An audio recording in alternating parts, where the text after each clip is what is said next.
Halo, apa kabar? Kembali berjumpa dengan kami. Saya Ersbun Arif bersama dengan Bung Rocky Gerung. Bung Rocky, Presiden Prabowo akhirnya memutuskan untuk mengembalikan 4 pulau yang semula diserahkan Menteri Dalam Negeri Tito Karnavian ke Bobi, Gubernur Sumatera Utara, dan ini ditetapkan apa tetap menjadi milik Aceh. Nah, ini seru, Bung ini. Berarti ini Presiden lebih mendengar aspirasi rakyat Aceh maksud saya ketimbang aspirasi Bobi menantunya Jokowi. Sementara sebelumnya itu Kepala Kantor Komunikasi Presiden Hasan Asbi menyatakan bahwa eh, untuk soal penetapan pulau ini yang punya kewenangan adalah pemerintah pusat. Ini seolah-olah dia menafikan aspirasi dari rakyat Aceh. Dia minta jangan ribut-ribut lah masyarakat Aceh karena ini bukan kewenangan kalian, ini kewenangan pemerintah pusat. Kira-kira gitu cara berpikir dia. Ya tentu Presiden Prabowo telah menerangkan bahwa dia akan mengambil keputusan dalam minggu ini tentang dispute perselisihan 4 pulau antara Gubernur Aceh dan Gubernur Sumatera Utara. Jadi sebetulnya kalau kita lihat debat di ruang publik, mulai terasa ada eskalasi yang sifatnya ideologis, yang sifatnya historis tuh. Dan konyolnya dari pihak istana yang diwakili oleh siapa namanya itu kepala komunikasi istana itu membuat statement yang juga konyol bahwa itu keputusan tentang pulau itu kedaulatannya ada di tangan pemerintah pusat. Ya memang semua orang tahu bahwa apapun yang ada di dalam batas-batas negara itu kedaulatan pemerintah pusat atau kedaulatan negara berhadapan dengan klaim asing. Itu soalnya tuh. Ini bukan soal klaim asing, ini klaim historis yang basisnya sangat mungkin melebar menjadi persoalan-persoalan yang sensitif. Jadi sensitivity itu justru yang mesti dipegang. Bahwa memang ada problem dengan sistem administrasi kita, ada masalah perselisihan administrasi, tetapi yang terjadi sekarang adalah soal sentimen yang kemudian muncul dari masyarakat Aceh yang menganggap bahwa Jakarta itu semena-mena, Jakarta itu manipulatif. Itu intinya, itu pentingnya semua soal yang menyangkut potensi perselisihan harus dilihat lengkap, segi antropologisnya, segi historisnya, segi psikologisnya. Itu yang menyebabkan kita bisa mulai melihat bahwa negeri ini memerlukan bukan sekedar hukum positif, tetapi kemampuan antropologis untuk membaca hak-hak minoritas, hak masyarakat adat, hak-hak primer yang sebetulnya didasarkan pada situasi historis tertentu. Jadi masyarakat Aceh sekarang mulai menunjukkan bahwa mereka justru menyumbang kedaulatan pada negeri ini bahkan untuk memenangkan perang kemerdekaan. Nah itu intinya tuh. Dan panggung politik sekarang justru ada diisi oleh perselisihan yang sifatnya masa lalu tuh. Dan kita tahu bahwa Aceh selalu ada di dalam pusat kegelisahan Republik, karena Aceh sendiri merasa bahwa mereka selalu hendak disudutkan karena masa lalu mereka itu. Tapi kita mau lihat bagaimana Aceh sebetulnya bertumbuh di dalam kapasitas baru. Setelah Helsinki, semua problem itu akhirnya diterima untuk diselesaikan secara demokratis. Nah sekarang penyelesaian demokratis itu yang juga ditunggu oleh masyarakat Aceh. Tentu masyarakat Aceh tidak akan klaim itu seolah-olah itu warisan nenek moyang mereka, tetapi Aceh mengirim sinyal bahwa pemerintah pusat ini tidak mengerti sejarah Aceh, sehingga seolah-olah 4 pulau itu dianggap sebagai pulau yang secara administrasi dikuasai oleh pemerintah pusat, dan karena itu bisa dibagi ke siapa aja.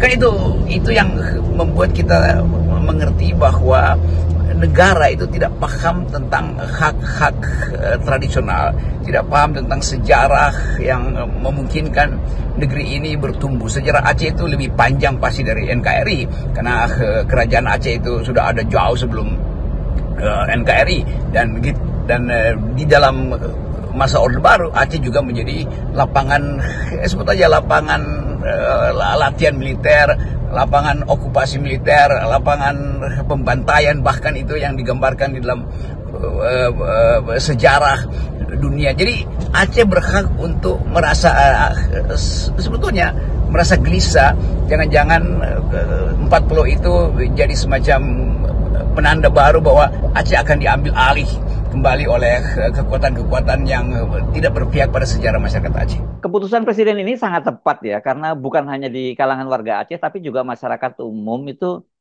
sudah muncul persepsi bahwa pengambil alihan 4 pulau itu merupakan upaya Jokowi dan menantunya itu untuk tetap menguasai sumber-sumber daya alam yang ada di Indonesia ini, dan dalam hal ini yang ada di Aceh. Sangat masuk akal bila publik, terutama publik Aceh, menganggap bahwa 4 pulau itu jadi semacam kepentingan yang hendak dikuasai oleh Bobby, karena Bobby adalah tetap bagian dari dinasti Jokowi. Jadi 4 pulau itu seolah-olah di dalam bayangan publik memang di dalamnya pasti ada sesuatu yang bermanfaat, yaitu buat pariwisata, untuk pengembangan industri, apalagi kalau di situ ditemukan bahan mineral, entah nikel, batu bara, atau gas alam, atau bahkan minyak. Jadi akhirnya berkembang semacam teori bahwa 4 pulau itu adalah pulau yang strategis secara ekonomi, strategis secara bisnis, dan itu yang kemudian justru beredar di publik bahwa itu pulau memang sudah diketahui punya potensi untuk menghasilkan atau mengundang investor.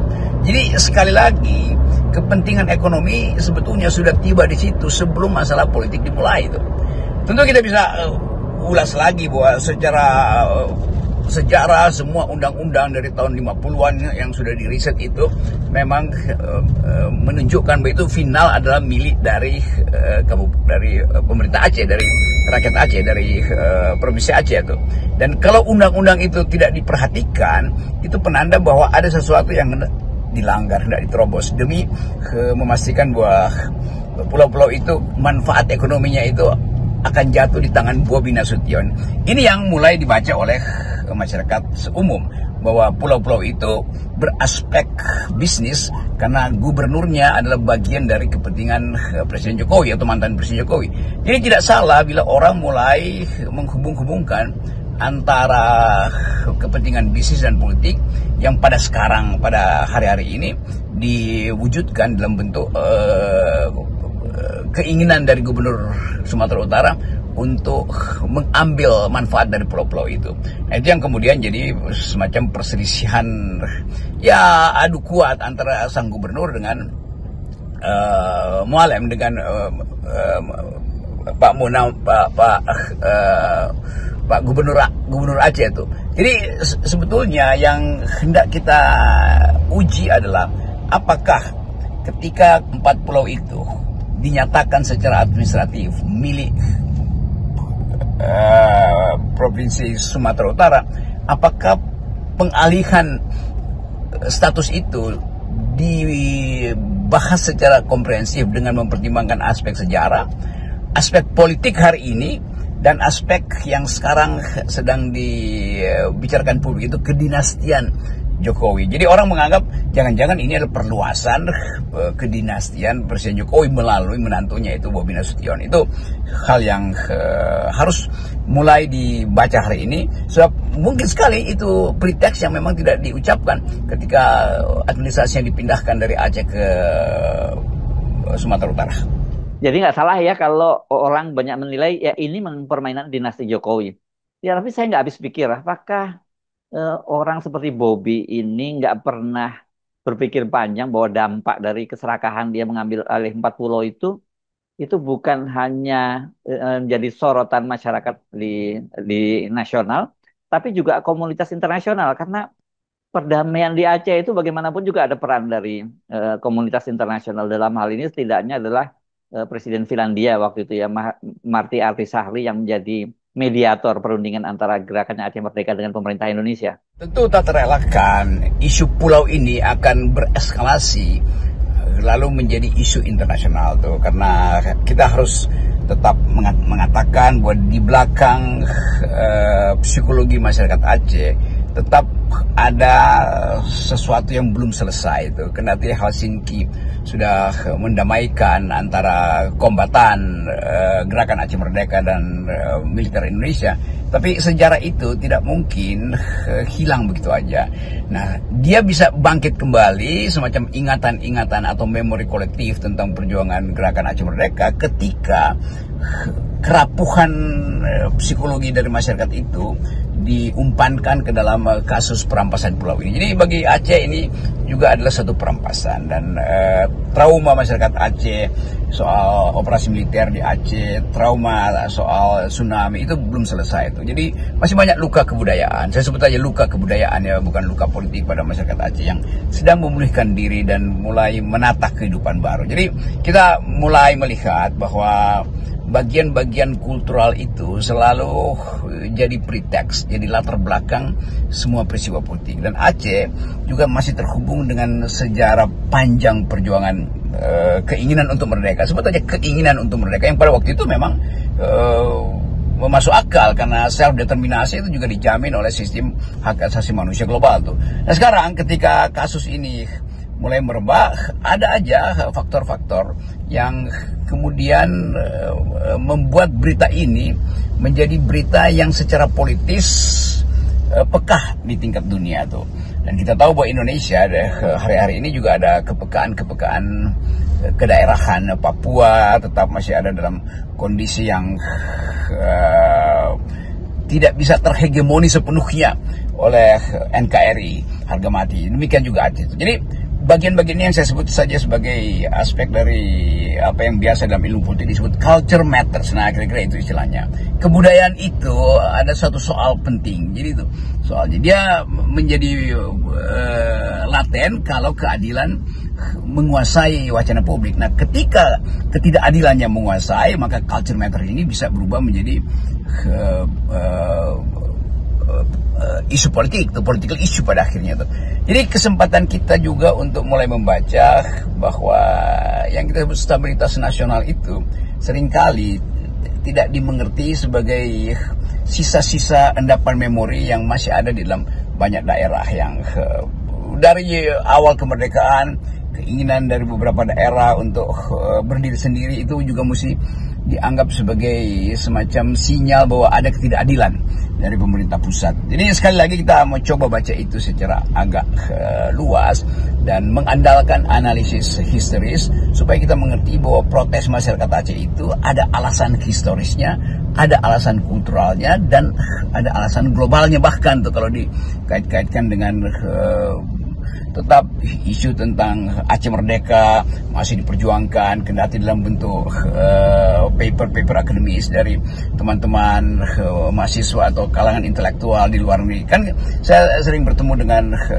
teman-teman intelektual Papua, Aceh itu di forum-forum internasional, dan bisa saya baca bahwa tetap ada semacam sebut aja politics of hope bahwa satu waktu misalnya Indonesia itu bisa mengalami keretakan politik, dan keretakan itu justru yang harusnya ditutupi hari-hari ini atau potensi itu. Yang terjadi sekarang adalah justru sebaliknya tuh, seolah-olah klaim bahwa pemerintah pusat yang berkedaulatan, semua orang juga tahu, tetapi mengucapkan itu artinya memancing isu-isu lama itu untuk muncul menjadi sensasi politik baru. Kalau kita lihat ini ya, keinginan Bobby menguasai wilayah Aceh itu, walaupun dia sedang membantahnya, tapi jelas kok kata Yusril juga itu inisiatifnya datang dari pemerintahan Provinsi Sumatera Utara, yang menunjukkan betapa dia ini belum cukup matang ya sebagai kepala daerah, karena dia nggak paham sejarah gitu. Dan berhadapan dengan Muzakir Manaf, ini kombatan GAM yang punya pengalaman panjang berhadapan dengan TNI. Tapi justru sekarang ini yang terlihat berusaha mati-matian menjaga keutuhan NKRI adalah Muzakir Manaf. Sementara Bobby dia nggak peduli soal itu. Yang penting ambisi pribadinya terpenuhi. Jadi pendapat atau announcement apa namanya itu kalimat yang diucapkan oleh Kepala Kantor Komunikasi Presiden itu justru konyol, karena itu memancing kembali semacam bukan sekedar perdebatan, tetapi kegelisahan yang laten tentang soal kedaulatan tuh. Dan masyarakat Aceh tentu dengan mudah mengasosiasikan pikiran-pikiran atau ucapan dari Kepala Kantor Kepresidenan sebagai ketidakpedulian terhadap protes keadilan dari masyarakat Aceh. Dan kita tahu bahwa ini justru menjadi burning issue yang membakar, karena yang bersengketa adalah Mujahir Manaf yang mantan kombatan GAM yang bertahun-tahun berselisih dengan militer Indonesia. Setelah perdamaian, beliau memimpin masyarakat sipil Aceh untuk masuk di dalam sistem demokrasi itu, karena itu dia jadi gubernur. Berhadapan dengan Bobi Nasution yang adalah menantu Presiden Jokowi yang dimanjakan oleh kebijakan-kebijakan Presiden Jokowi. Jadi dimensi ini betul-betul menjadi kontras ketika kita lihat bahwa Pak Gubernur Aceh itu punya pengalaman historis panjang dengan soal ketidakadilan, sementara Pak Gubernur Sumatera Utara itu punya pengalaman mewah dengan keleluasaan yang diberikan pada dia. Jadi sekali lagi kita mau tahu apa sebetulnya ujung, bukan kita mau tahu, kita ingin membayangkan ujung dari penyelesaian ini. Tapi saya percaya bahwa Presiden Prabowo mengerti semua hal yang termasuk yang saya uraikan tadi, dan beliau pasti akan ambil satu sikap yang bijak gitu. Dan sikap yang bijak itu basisnya adalah keadilan, bukan sekedar kepastian teritori administratif, tapi teritori moral, teritori nilai. Itu yang lebih penting untuk menjamin bahwa masyarakat Aceh diperlakukan secara adil dan beradab. Salam akal sehat. Salam akal sehat.